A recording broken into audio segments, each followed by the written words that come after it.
All right. I am so pleased to have our one of our faculty members, Susanne Hays, here with us today from the EQUUSOMA Horse Human Trauma Recovery Training Program.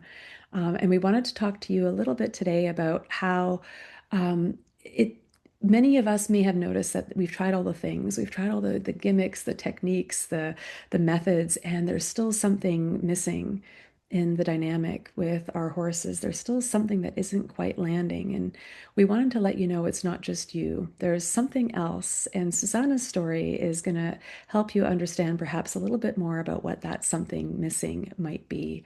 Susanna, we'd love to hear a little bit more about the work you do, your background with horses, and your journey with this same struggle that we commonly hear in the students that come to the program. Yeah, thank you, Sarah. I'm really happy to be here.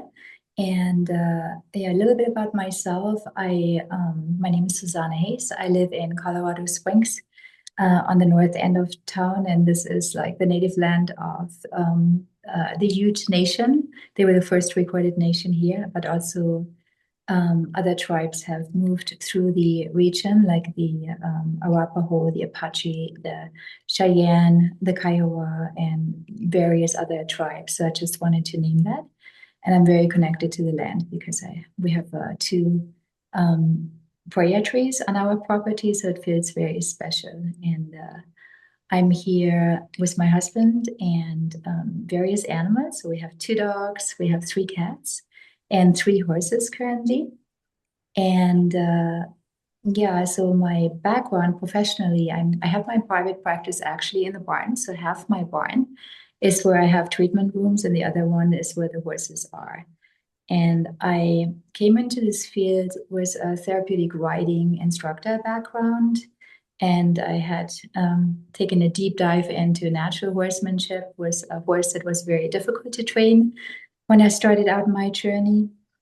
And when I started working in the therapeutic riding field, we started offering equine facilitated learning and equine facilitated mental health. And pretty soon I wanted to become a therapist. So I became a licensed marriage and family therapist. And then, you know, learned various other modalities, EMDR, somatic EMDR, art therapy, Sandry, and more.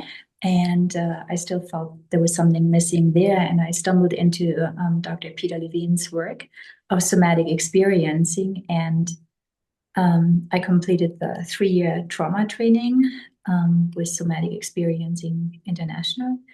And yeah, and then I felt like I was really good at tracking my own nervous system.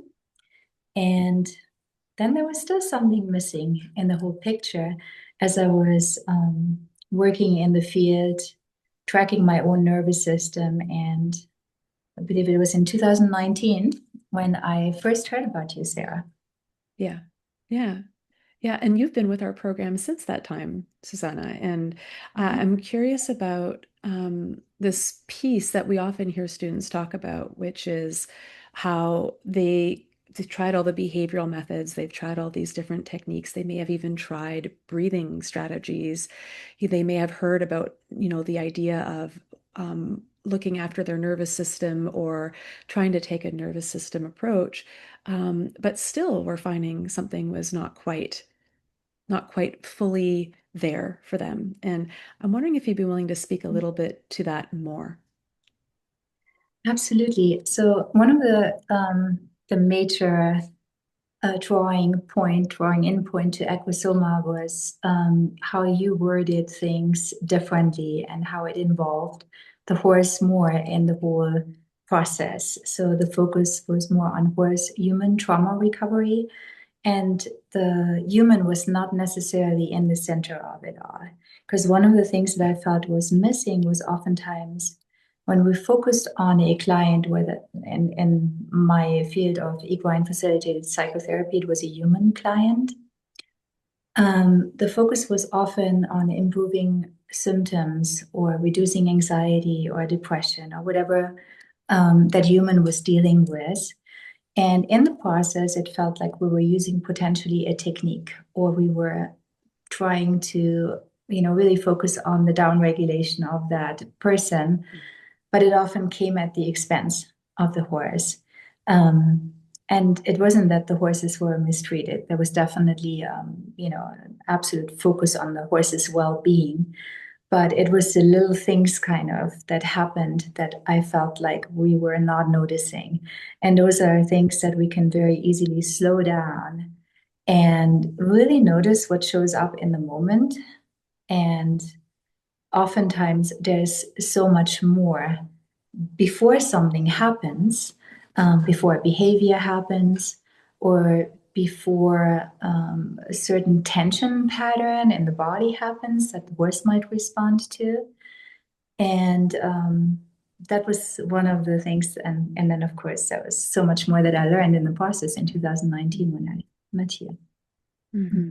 Yeah. And I think that's a piece that I hear as well. And I think it depends on what the person's primary scope of practice is. So if you're a professional and you work with predominantly the equine as the client, the human owner, for instance, or rider might not be in the equation to the degree that we might want them to be, because their influence on the equine's nervous system is quite um, very much an important part of that picture.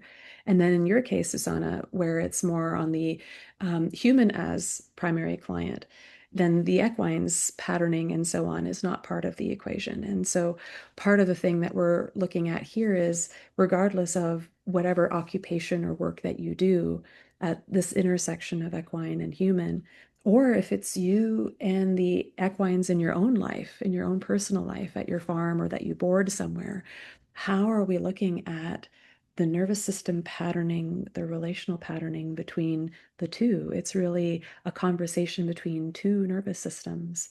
And it's not as simple as just, here, let's just do this breathing strategy, or, let's just, settle and ground ourselves, although that can be helpful. Um, but I'm reminded that there's just so much more. And so thank you for, yeah, sharing some of this. Mhm.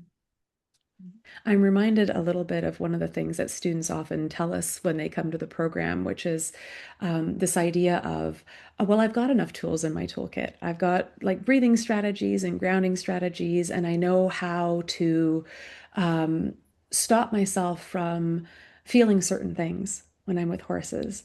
And you Mm. and I both know, Susanna, that there's an important role to play for these kinds of skills and strategies and tools, and these can be really helpful. And those are not the full picture. I like to think a little bit about this work as being about, how do we resolve, repattern, and release what's still in the queue, what's still being held in the body, so we're not having to do so much managing of what's there, not Mhm. having to do so much down regulating all the time, because that is using our energy to hold energy back, I think, like Peter Levine would say. And so, how do we work through what's in the queue or what's in our system? And that involves us starting to pay attention to subtleties that we might miss within ourselves and in the animals. And I wonder if you had maybe a story to share about that, Susanna. Mm. Yeah. Yeah, yeah. I mean, absolutely. And down regulation skills, like you said, are really, really important for sure to have. And then if we have to use them a lot, then it definitely takes up a lot of energy for sure. Well, I can think of a lot of examples, but I think oftentimes, especially when we are working with horses, they're very large animals and large partners, and they can be somewhat unpredictable at times. And there's this, I think what often shows up, what I've often seen is just like fear or anxiety, and potentially that we've learned to either override the fear or downregulate the fear or mask it all together, pretend we don't feel the fear. And there's still something that happens in our body when that fear comes up, like maybe a bracing, a tightening in our body, maybe a tightening in our jaw, like shorter breath and so forth. And horses are very good at tracking sensations and sensations in the other, and like physiological changes. So, and I think what's really difficult is when we as human are not aware of what's happening in our physiology. And oftentimes just becoming aware of it without judging, with a sense of curiosity around it, um, that can already like cause something to shift and change. Even if I just say like, wow, that really scared me, something might end up softening or settling in my body.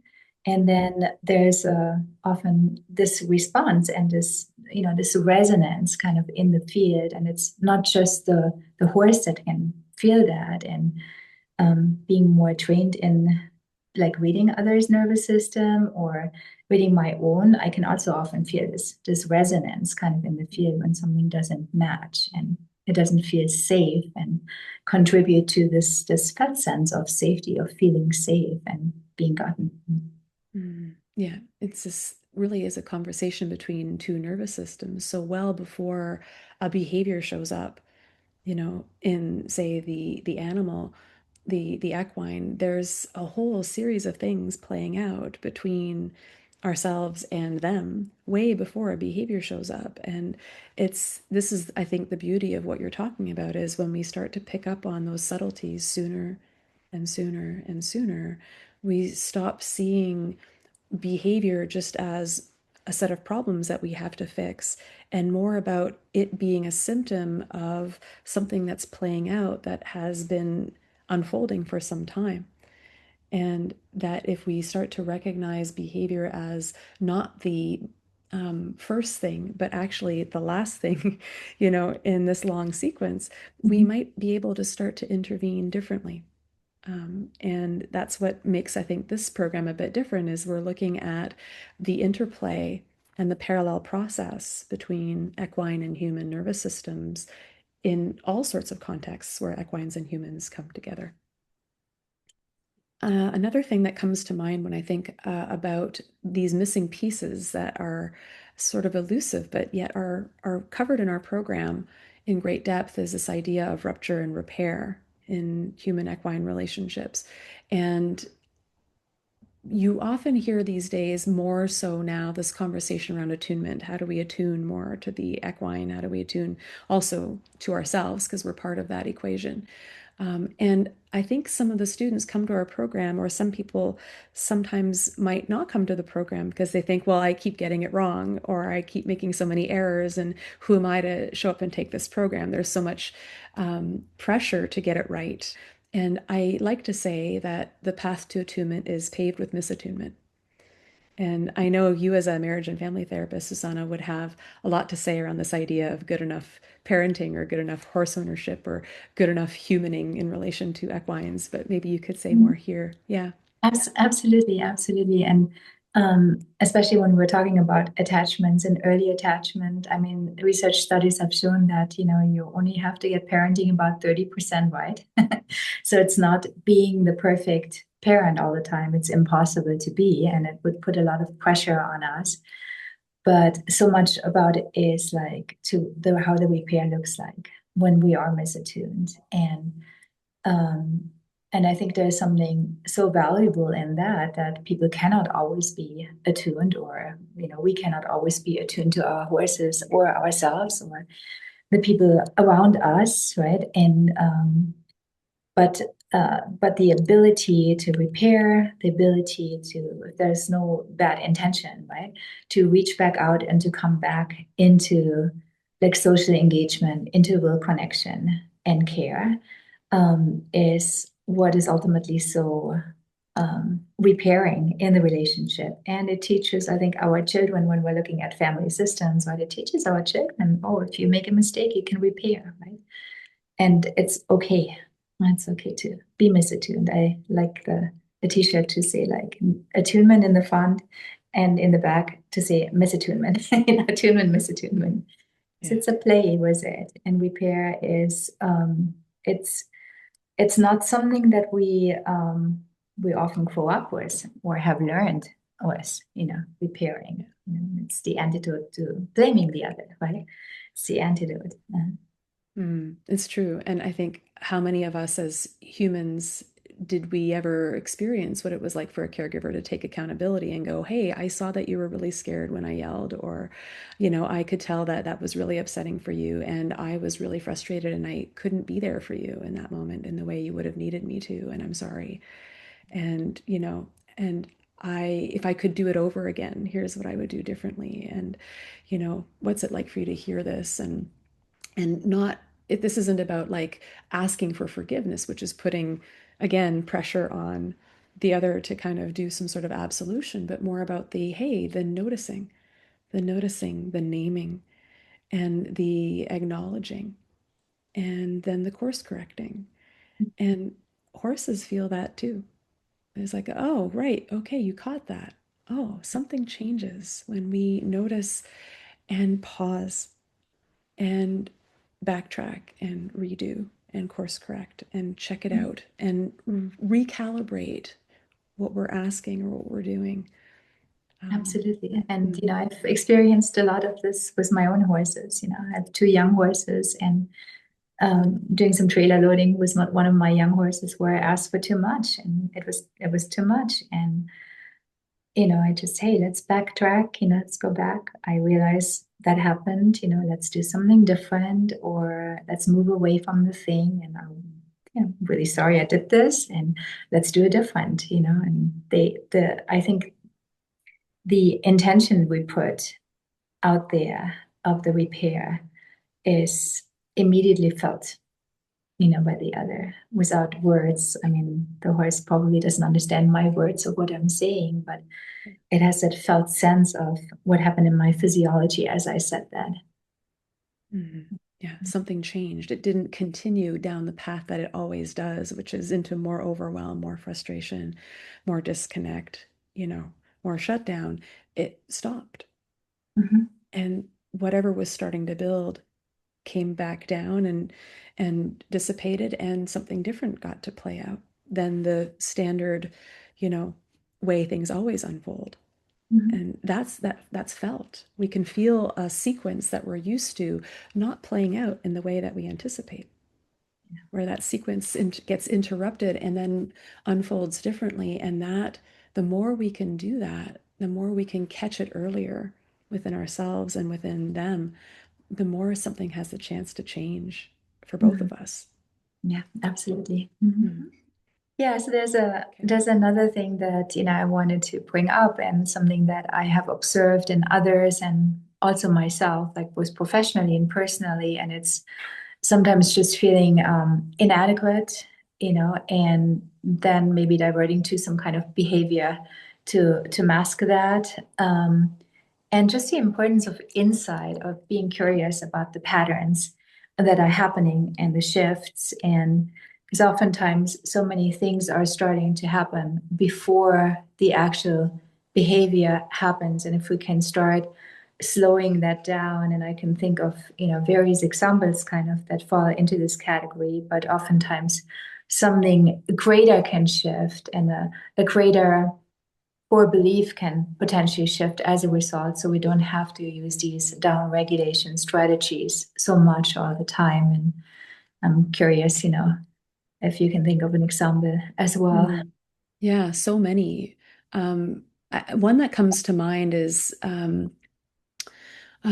person had a horse and was struggling with a particular behavior. They were calling their horse pushy, boundary issues, in my space, disrespectful, and the horse had a particular behavior of being a little nippy. And I remember when I asked information about this, I said, can you share more information about what you mean by nippy? And they said, well, the horse will kind of use their teeth and grab onto things in my personal space. So grab onto my jacket or grab onto my something I'm holding, like my crop or something. But often clothing, but not exclusively so. And was framing this horse's behavior as a problem that needed to be fixed. And I was really curious about what was showing up before that. So there's always, the history. What do we know about the history? What do we know that's there in the background for equine and for human? And I hadn't had a chance to get into too much of the history, but I was curious about what was going on for the human whenever this behavior would happen, and the horse was there. And I said, as you notice this behavior happening for the horse, I wonder what happens for you. What are you noticing for yourself? And they were connected with a lot of things like frustration and, different things. And they seemed pretty elevated.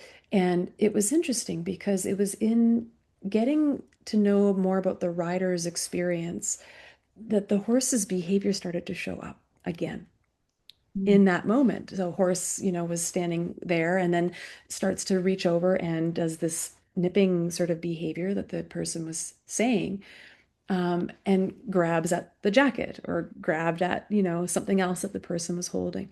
And I was like really curious about just before, because then the person would keep talking, oh, this and that, and this horse has always been like this as long as I've had him, and, yada, yada. And I was like, if we slowed this down, what are you noticing about your own nervous system state? And what do we notice about the horse's nervous system state? And the horse's, what this person was calling nipping behavior, would occur just before the human would disconnect and go up into their heads and get very anxious and possibly even seem a little spacey and not really connected. And it wasn't happening at other times. It was happening at a very particular point in the sequence. And through the course of the passage of time and sort of teasing this apart and slowing it down more and more, this pattern was in response to the disconnect and the charge or the arousal in the system of the human, but was being framed as a problem behavior in the horse that needed to be quote unquote fixed. And the horse's behavior reflected the horse's nervous system response to the human's nervous system response. And in digging a little further, it was interesting because this pattern of anxiety and dissociation in the human wasn't a long-standing one, but it had been happening as a result of a series of falls that had Mm. occurred. And so the human was like, whenever I go to ride, it's interesting now that you say that. Whenever I go to the barn, I am going to ride, but my horse always does this thing. And it's always in the context of the sequence leading up to the ride. And there Mhm. was a pretty major fall and a head injury in the history that hadn't ever been reworked or worked through. And so this human was overriding to just get back on the horse and get back in the saddle. And so it was a really powerful moment of finding the entry point and going, okay, it's not the behavior is maybe where we're starting from, but it's not the starting place. It's the end of this sequence. And if we back it up sooner and sooner and we start to tease apart, we might be able to start to work on renegotiating and releasing what's there. So there was work that needed to be done around the fall and work needing to be done around the head injury because the owner still had fear around getting in the saddle. And the equine was picking up on that. And the equine was Yes. also in that fall. So the equine also had likely some anticipatory Mm. charge or anxiety around being ridden again because the horse was still also in recovery from that fall and, you know, lacking trust in itself and the owner. So Mhm. there was this big piece that was needing and wanting to be worked through that was held in the queue for both of them. That Mhm. had we stayed at the level of the behavior, we would not have gotten very far.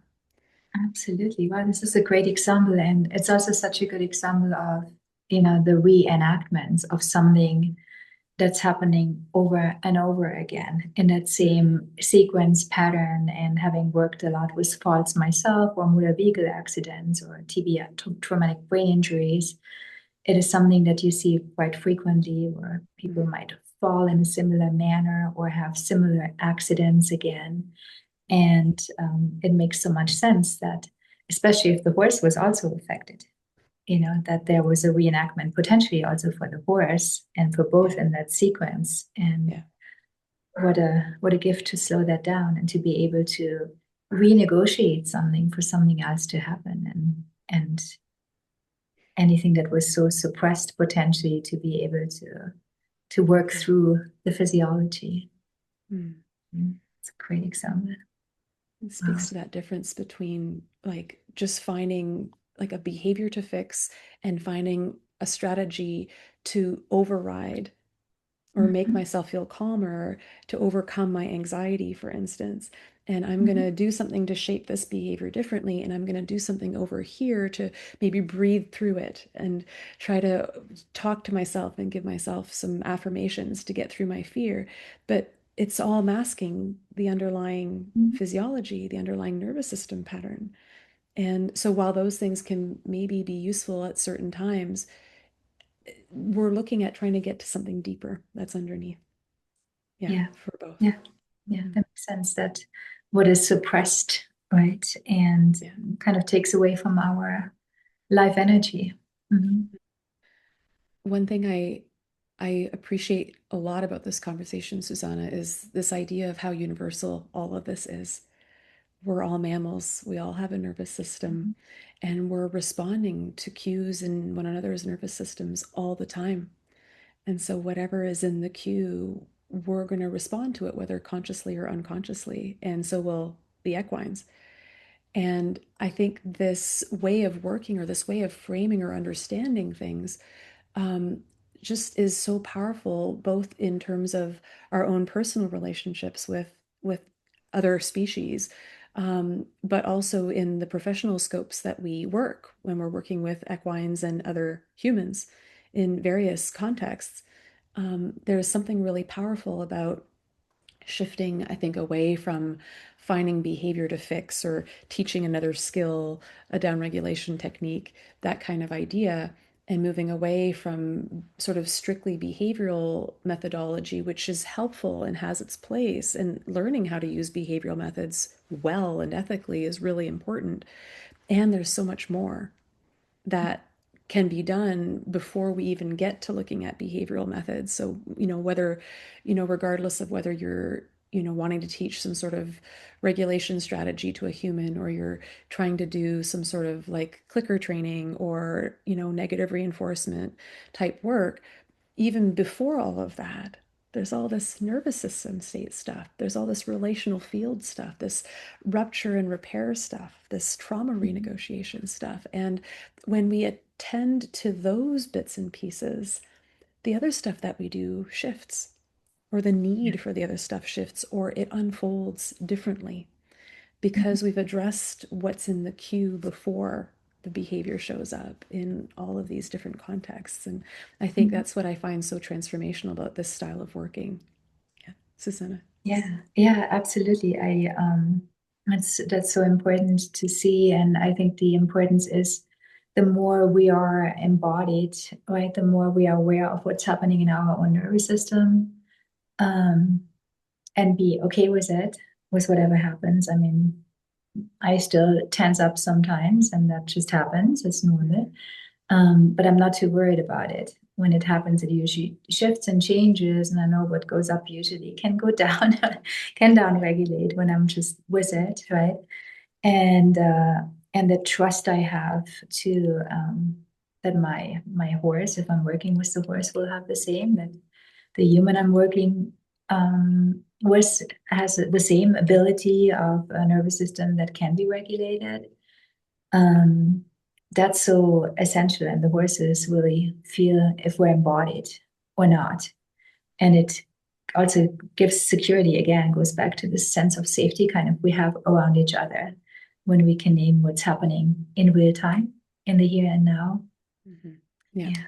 Yeah, there's all these different things that shift regardless of what methodology you use, which I think will be surprising for folks because there are some who there's the camps. We've talked about this before, this idea of, the clicker trainers don't talk to the natural horsemanship folks and vice versa. And there's these challenging pieces. And what I love from this style of working is that all of that has a place, and positive reinforcement and negative reinforcement have a place and can unfold very differently when we Mhm. pay attention to these other pieces. And this is where it's like, learning how to use those things ethically and humanely and skillfully is very important, and knowing when not to use them or when they can be problematic is also really essential.